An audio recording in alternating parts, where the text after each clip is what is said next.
धीन धीन जापो गुरु मिल्या, सतगुरु समरत आय। आत्म में सुख राम कहे, दिया ब्रह्म बताय। इस संसार में भिन्न कौन है? बुद्धि भारी, हिम्मत घनी, बड़ी अकल तन माय। क्या जो बहुत बुद्धिवान है या जो बहुत ताकतवर है या जो बहुत हिम्मतवान है, ये धिन्न के पात्र है? महाराज कहते हैं कि ये धिन्न के पात्र जब भी है तभी कह सकेंगे जब ये भजन करेंगे, राम जी का नाम लेंगे। बुद्ध भारी, हिम्मत घनी, बड़ी अकल तन माय, कह सुखराम धरकनर वाकू समझर शिवरे नाय। महाराज ने तो ऐसे बुद्धिवानों को, धनवानों को, हिम्मतवानों को धिक्कार कहा है। तो भिन्न है जिनको सद्गुरु का शरणा मिला। दिन दिन जाकू गुरु मिल्या, सतगुरु समृत आय। समृत सदगुरु का शरणा इस संसार में जिनको मिला है वो भिन्न है। अब सदगुरु करते क्या है? सदगुरु बताते हैं भेद, और उस भेद से शिष्य अगर सुमिरन करता है तो शिष्य के घट में नाम की जागृति होती है। शिष्य सुमिरन साचा करे तो हो जाए अलग अभेव। शिष्य अगर गुरु की आज्ञा का पालन करता है, सांसों सांस में बताए भेद से सुमिरन करता है, तो जो लखने में नहीं आता है वो राम जी भीतर घट में ही लखने में आएगा। आत्म में सुखराम कहे, दिया ब्रह्म बताए। वो राम जी हमारे घट में ही है, हमारे भीतर ही है। केवल भेद मिलना चाहिए, इसलिए उन सभी को महाराज ने धिक्कार करा है। भजन भाव भगति बिना,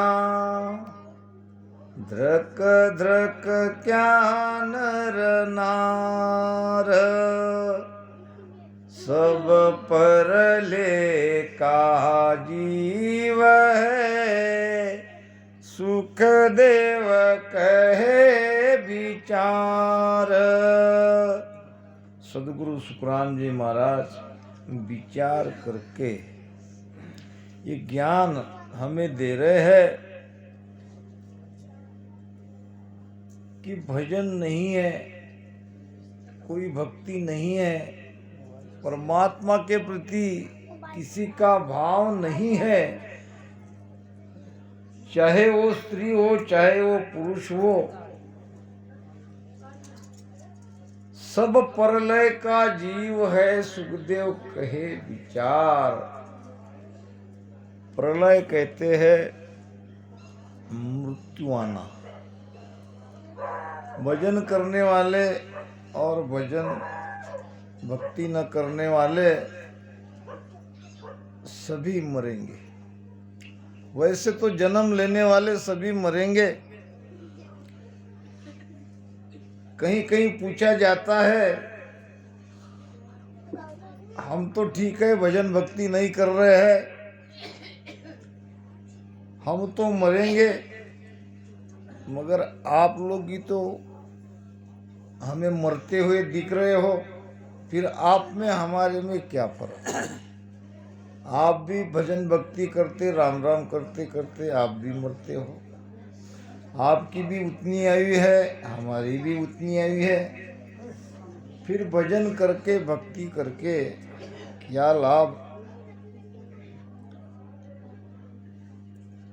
मृत्यु से ज्यादा मृत्यु का डर, मृत्यु का भय बहुत जबरदस्त है।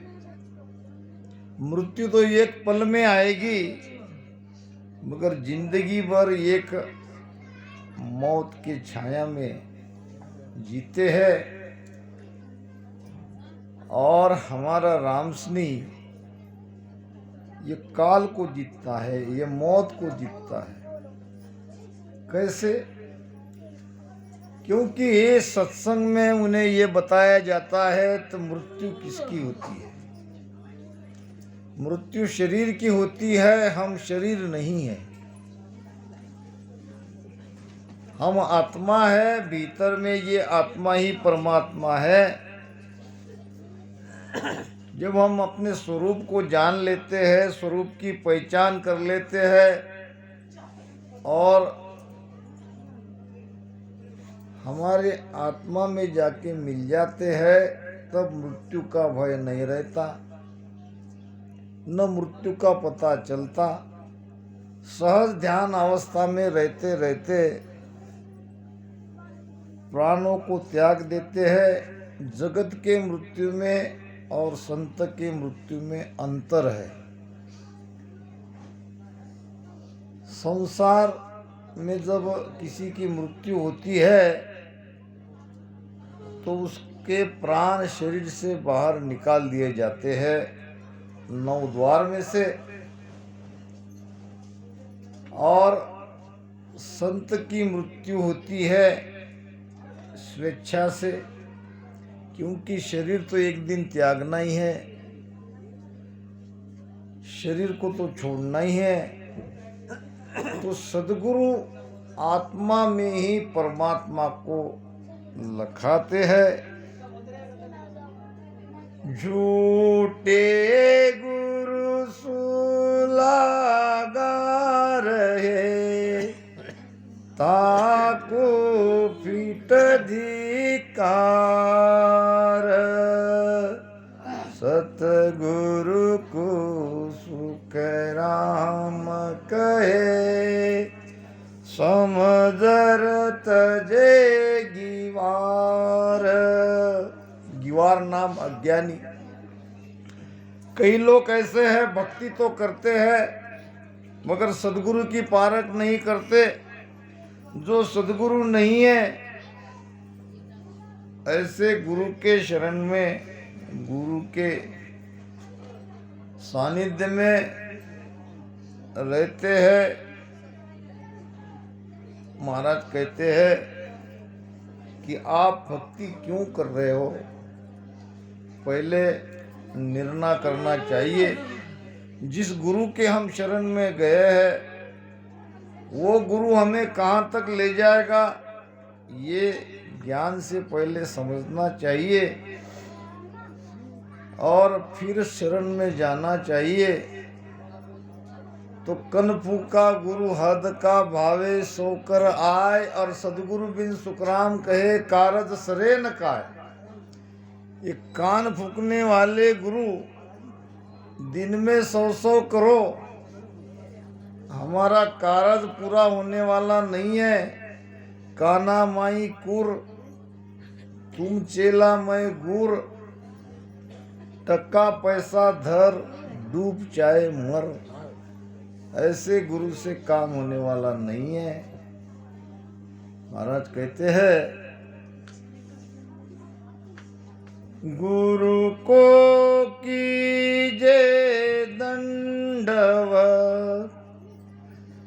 बार बार प्रणाम। कीट न जाने भृंग को, ये करे आप समान। गुरु की महिमा हो रही है। गुरु को कीजिए दंडवत बार बार प्रणाम। गुरु को दंडवत करते रहो, बार बार प्रणाम करते रहो, बार बार उनकी महिमा करते रहो। क्यों? गुरु करते क्या है? कीट न जाने भृंग को, गुरु करे आप समान। गुरु अपने जैसा बनाते हैं शिष्य को। एक राजा था और उसकी एक कन्या थी सुस्वरूप। उसका नाम था वैराग्यवती और बचपन से ही परमात्मा के प्रति उसकी अपार श्रद्धा थी।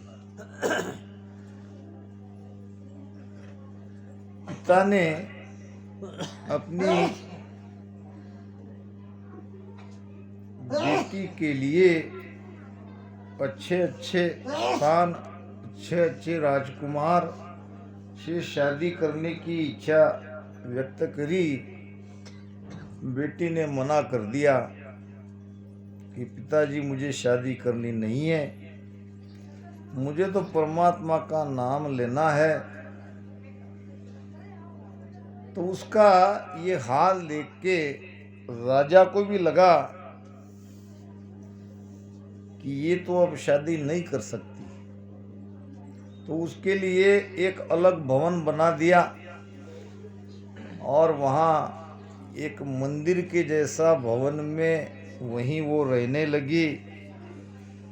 अपना पूजा पाठ ध्यान भजन सुमिरन वहाँ करने लगी। एक दिन राजा का खजीना लूटने के लिए एक चोर आया। अब चोर ने देखा कि सब तो सो गए होंगे। धीरे धीरे जब महल में प्रवेश करने लगा तो उनके चोर के कान पर राजकुमारी की आवाज आई। आधी रात में वो परमात्मा को पुकार रही थी, हे प्रभु मुझे दर्शन दो, हे प्रभु दया करो, कृपा करो। अब तब तक उसने न गुरु बनाया था। अब बिना गुरु से तो मोक्ष संभव नहीं, परमात्मा प्राप्ति लगभग असंभव है।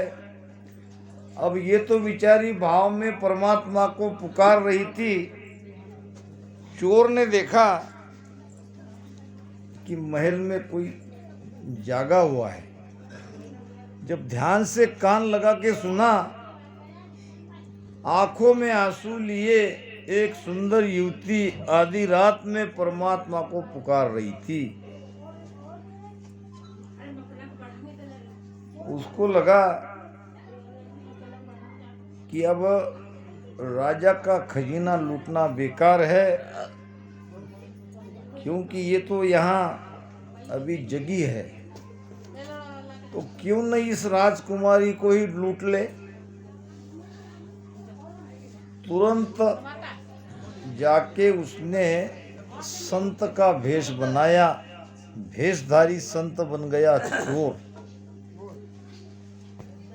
और वहां पे आया और कहा, राजकुमारी जी परमात्मा ने तुम्हारी पुकार सुन ली है और मुझे आपके पास भेजा है।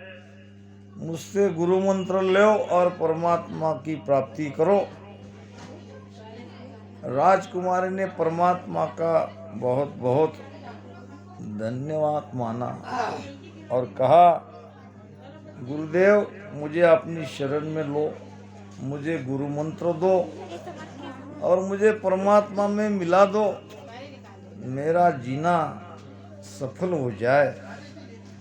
चोर ने कहा, गुरु मंत्र यहाँ दिया जाता है, गुरु मंत्र के लिए आपको किसी जंगल में आना पड़ेगा। राजकुमारी ने कहा, हाँ महाराज आऊंगी, आप जहां कहो जब कहो तब आऊंगी। तो चोर ने कहा,